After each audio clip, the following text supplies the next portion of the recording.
Di dalam ayat yang kita baca, tema kita di dalam minggu ketiga yaitu bagaimana kita merefleksikan karakter Allah ini.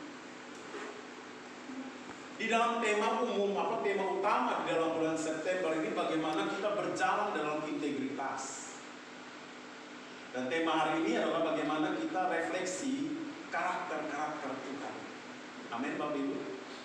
Nah saudara, waktu Tuhan pertama kali menciptakan manusia, Dia ciptakan manusia di Taman Eden, dan Tuhan Allah bicara dalam ayat Kejadian pasal 1 ayat 26, baiklah kita menciptakan manusia menurut gambar dan rupa itu. Jadi waktu Tuhan menciptakan manusia menurut gambar dan rupa Allah itu sendiri, maka manusia ini berbeda dengan ciptaan-ciptaan yang lain. Manusia menjadi makhluk yang berbeda, manusia menjadi makhluk yang spesial, manusia menjadi makhluk yang khusus, saudara. Karena manusia diciptakan lalu Allah menghembuskan manusia dengan rohnya. Maka dalam diri saya dan saudara ada roh Allah. Amin ya. Ini yang membuat kita berbeda dengan makhluk-makhluk yang lain. Nah tujuan Allah menaruh rohnya dalam diri saya dan saudara supaya apa? Supaya saya dan saudara itu mampu merefleksikan karakter-karakter Tuhan ini. Bagaimana Allah yang mengasihi, bagaimana Allah yang sabar, bagaimana Allah yang mengampuni dan lain sebagainya. Itu menjadi bagian dalam hidup kita yang mampu kita pancarkan kepada orang-orang di sekeliling kita. Tapi ketika manusia jatuh di dalam dosa, Bapak Ibu, karakter yang tadi itu begitu luar biasa, rusak. Kemuliaan itu menjadi rusak. Kata Paulus di dalam Roma 3 ayat 23, coba ditampilkan. Roma 3 ayat 23 dia bilang begini, Bapak Ibu. Ya, sama-sama baca. Karena semua orang telah berbuat dosa dan telah kehilangan kemuliaan Allah. Manusia yang tadinya mampu merefleksikan karakter Tuhan itu rusak akibat dosa. Makanya Bapak Ibu Saudara, setelah Adam dan Hawa jatuh dalam dosa, karakter Allah yang mengampuni, karakter Allah yang mengasihi itu hilang, saudara. Ketika Kain membunuh adiknya Habel, tidak ada lagi yang saling mengasihi. Semua diselesaikan dengan maunya, dengan hukum-hukum rimba. Dan puncaknya di dalam Kejadian pasal 6, ketika semua manusia berbuat dosa. Alkitab mengatakan seluruh dunia rusak oleh karena dosa.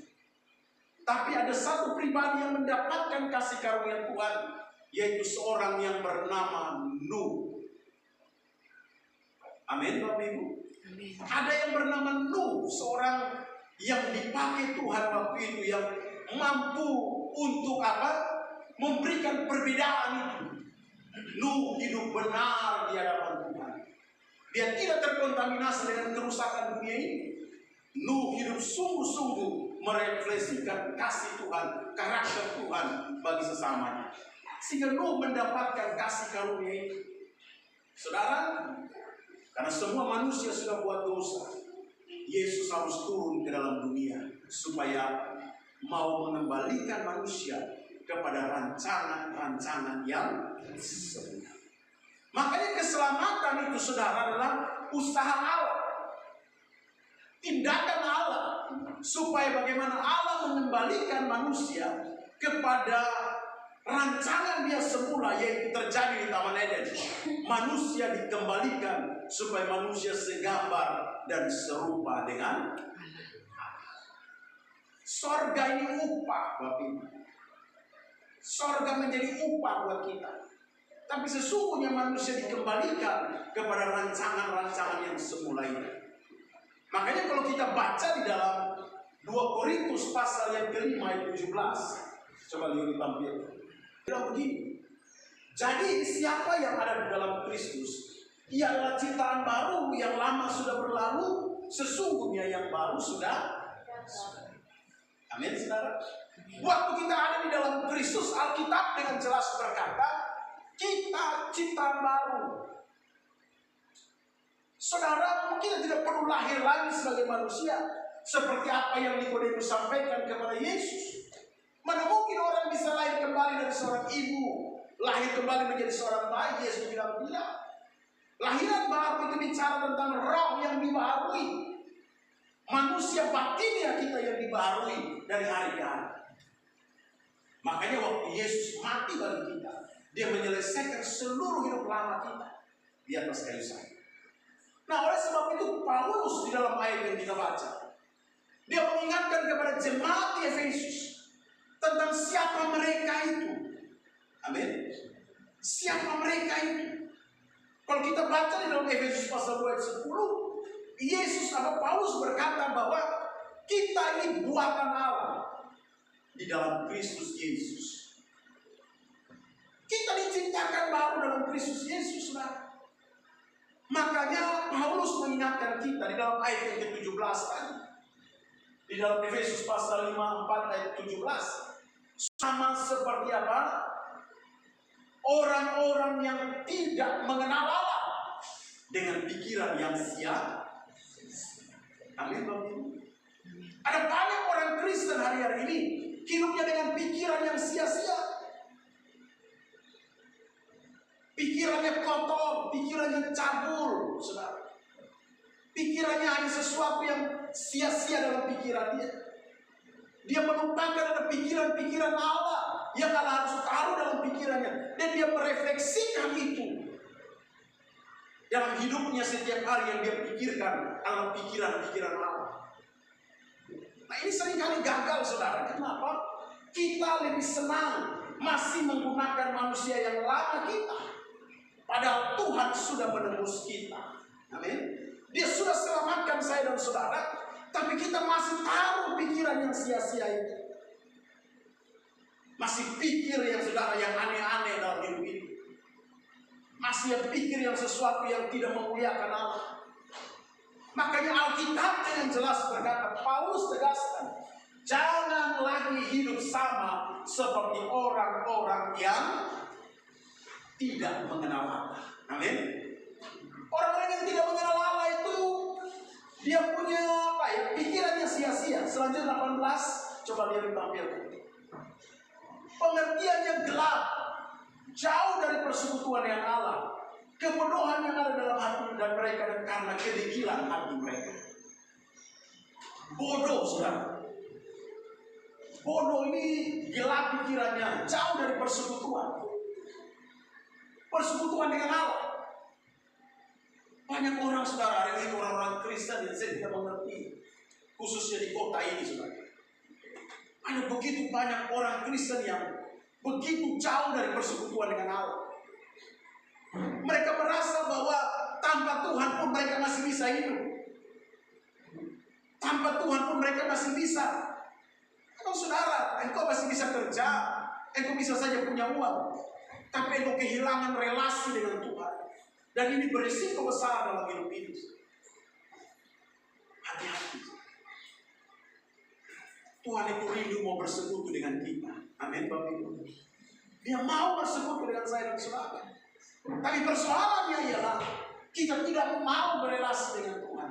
Persekutuan kita dengan Tuhan jauh.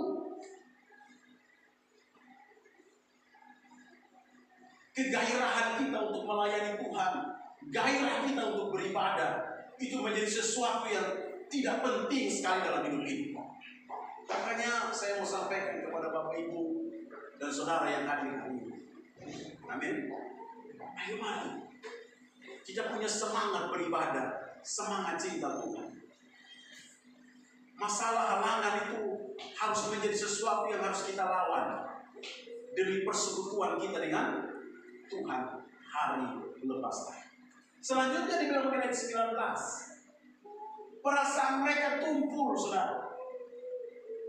Perasaan ini artinya apa? Sesuatu yang tidak lagi punya rasa cinta dengan Tuhan. Sudah tumpul, saudara. Pernah nggak ada yang jatuh cinta lalu tiba-tiba pasangan pacarnya bilang, saya tidak lagi jatuh cinta dengan kamu. Itu kan perasaan apa, saudara? Rasanya gimana itu? Ya kan? Atau mungkin suami istri, lalu istri bilang sama suami, mohon maaf, saya tidak lagi cinta dengan kamu. Perasaanku telah tumpul. Bagaimana perasaan kita, Bapak Ibu dan Saudara? Nah, seringkali perasaan kita tumpul juga dengan Tuhan. Rasa cinta kita dengan Tuhan seperti tidak ada lagi. Ini yang terjadi dengan jemaat Efesus di kitab Wahyu. Kamu telah kehilangan kasih yang mula. Amin. Mereka kehilangan kasih yang mula-mula yang pernah ada dalam diri mereka waktu mereka jatuh cinta pertama kali dengan Tuhan. Waktu mereka pertama kali ketemu Tuhan, mereka pertama kali melayani Tuhan, ada haus, ada rasa cinta dengan Tuhan.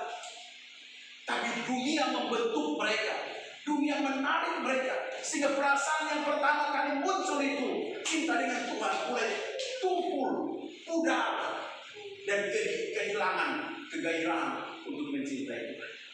Nah, hati-hati saudara, iblis ini luar biasa ya.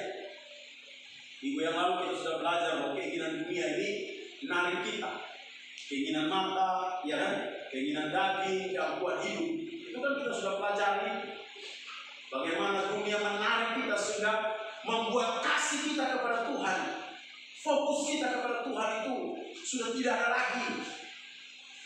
Sekenak kita orang Bangka bilang, nah di gereja, udah. Ya kan Bapak? Sehingga Bapak Ibu Saudara, kesempatan sore hari ini saya mengingatkan kita. Ayo gairahkan kembali rasa cintamu kepada Tuhan. Amin. Nah, di dalam ayat ini saudara kita akan belajar beberapa kebenaran. Bagaimana supaya kita kembali memancarkan karakter-karakter Allah itu. Di dalam ayat yang kita baca saudara, Rasul Paulus bilang begini, supaya kita mampu menyatakan karakter itu, kita perlu belajar saudara. Membiarkan diri kita terus belajar di hadapan Tuhan, menjadi pribadi yang rendah hati. Makanya Yesus bilang begini, marilah kepadaku semua yang letih lesu dan apa? Berbeban berat. Lalu apa selanjutnya di dalam begini? Belajarlah padaku, karena aku rendah hati. Amin. Nah, kita perlu belajar ini saudara, supaya kita bisa refleksikan karakter-karakter ilahi, karakter Kristus ini. Proses belajar ini harus terus menerus. Jangan bilang, Pak, saya sudah belajar nih, sudah cukup. Tidak berhenti saudara. Amin. Belajar itu seumur hidup. Bilang kiri kanan, mau belajar seumur hidup. Amin. Sampai mati. Sampai mati kita harus terus belajar. Belajar supaya karakter Kristus ini terus menguasai hidup kita, sehingga dimanapun kita berada, kita tidak perlu lagi saudara, kita sudah mampu menampilkan karakter ini. Saudara yang mungkin pertama kali baru belajar motor, ya kan, yang belum bisa ya mau bilang gimana. Tapi kalau saudara sudah tahu belajar motor pertama kali, waktu kita naik motor kan masih agak takut-takut, benar nggak ya? Lihat kiri, lihat kanan. Saya dulu begitu. Waktu belajar mobil pertama kali itu, kalau saya mau belok itu Bapak Ibu, kalau di depan itu ada halangan, saya kadang-kadang turun saudara, hanya untuk memastikan belokan saya, mobil saya ini kena atau tidak. Begitu saudara. Tapi karena kita sudah terus belajar, terus melayani, terus melakukannya, maka Bapak Ibu Saudara sekarang saya nggak peduli lagi. Saya nggak terlalu lagi seperti dulu yang harus turun saudara, lihat kena enggak ya. Kita punya feelingnya itu sudah kena saudara, langsung cepat, ya kan? Demikian juga dengan mengenal Kristus. Ketika saudara sudah mulai terus belajar mengenal, maka itu akan kekal dengan apa yang Tuhan mau. Amin ya, kita kekal saudara. Tuhan mau apa dalam hidup? Tuhan kadang-kadang kita pakai belajar itu pertama lewat firman yang kita baca setiap hari, tapi juga melalui khotbah. Amin Bapak Ibu. Saudara dengar khotbah firman Tuhan hari Minggu di komsel, di doa puasa kita, di wanita rockwoman atau rockman kita belajar terus dengan firman. Tapi juga Tuhan pakai cara-cara yang lain kan. Dia pakai cara-cara yang bisa membawa kita mengerti bahwa Tuhan itu ada. Dia pakai mungkin kita celaka motor, mungkin saudara. Kita senggol orang, mungkin Tuhan pakai orang-orang di sekeliling kita supaya mereka hakimi kita, buat kita marah, buat kita kesal. Itu cara Tuhan supaya apa? Melatih saya dan saudara menjadi pribadi yang belajar. Amin. Belajar terus-menerus. Nah, yang kedua, supaya kita merefleksikan kasih Tuhan, Alkitab tadi mengatakan bahwa menanggalkan manusia lama. Rupanya saudara, mematikan manusia lama ini butuh proses. Amin, Bapak Ibu. Bilang sama-sama, butuh proses, bro. Butuh proses. Tidak mudah. Kasih mati kita punya keinginan daging ini, saudara. Amin. Mematikan keinginan dosa kita itu tidak mudah. Kalau orang bikin kita tuh ingin balas, benar gak Bapak Ibu? Kalau orang nyakitin kita satu kali, ingin balas berapa kali? Ibu-ibu 5 kali, 7 kali sudah. Ada begitu kan? Ada, saya sering lihat di YouTube itu. Kurang ajar, memang lu saja yang bisa. Saya juga bisa. Sampai ada yang lagi itu bilang, itu setan bangun. Setan bangun. Dan dia bangga saudara bahwa dia setan di dalamnya. Ada begitu Bapak Ibu saudara. Halo. Kadang-kadang kita ini sering begitu kan. Supaya orang lain tahu bahwa kita ada setan di dalamnya. Memang kalau setan bangun, habis dia. Lalu dia bangga saudara. Saya ada setan. Matikan itu mau setan itu. Amin. Bilang kiri kanan matikan itu setan itu. Amin. Jangan bangga dengan itu setan menghancurkan kita. Amin. Ayo saya putarin. Potong putarin. Amin. Bertobat ya Bapak Ibu ya. Amin. Saya ini juga begitu dulu. Kalau ada yang bikin kesal ini, ingin balas dia.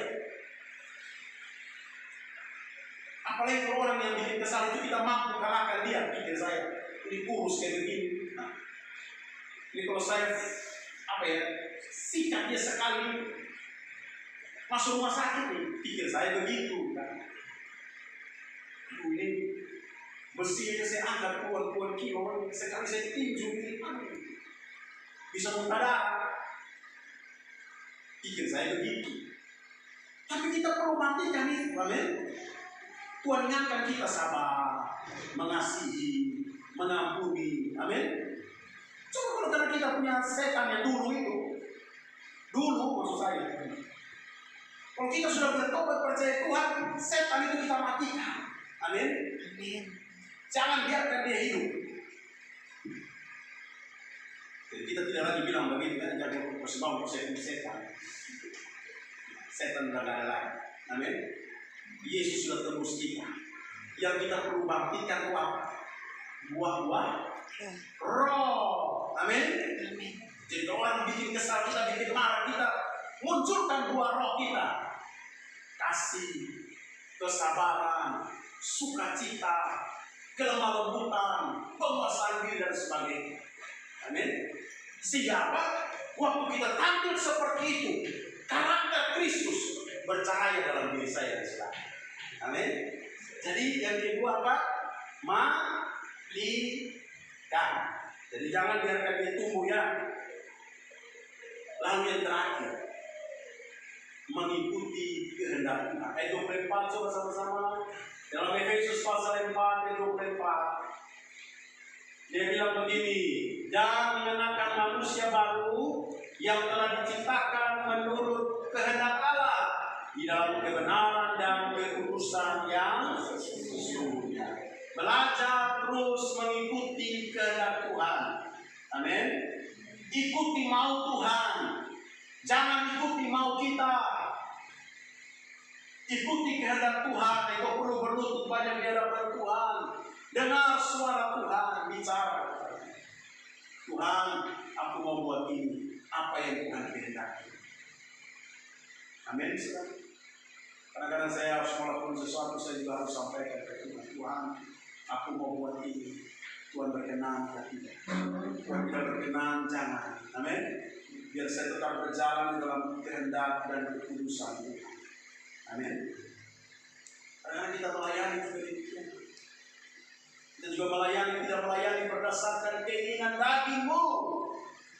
Tapi kita melayani berdasarkan keinginan Tuhan. Makanya saudara kita mulai kembali dalam rapat beberapa waktu yang lalu, kita sungguh-sungguh mempersiapkan pelayanan dengan baik. Tidak ada lagi main-main, tidak lagi ingal-ingal, saudara. Kita sungguh-sungguh serius. Kita percaya bahwa ketika nama Tuhan ditinggikan, Dia akan menarik jiwa-jiwa datang kepada. Amin. Maka kita belajar di situ Bapak Ibu dan Saudara. Ikuti kehendak Tuhan supaya nama Tuhan dipermuliakan. Itu saja renungan buat kita. Mari kita tundukkan kepala dan kita berdoa.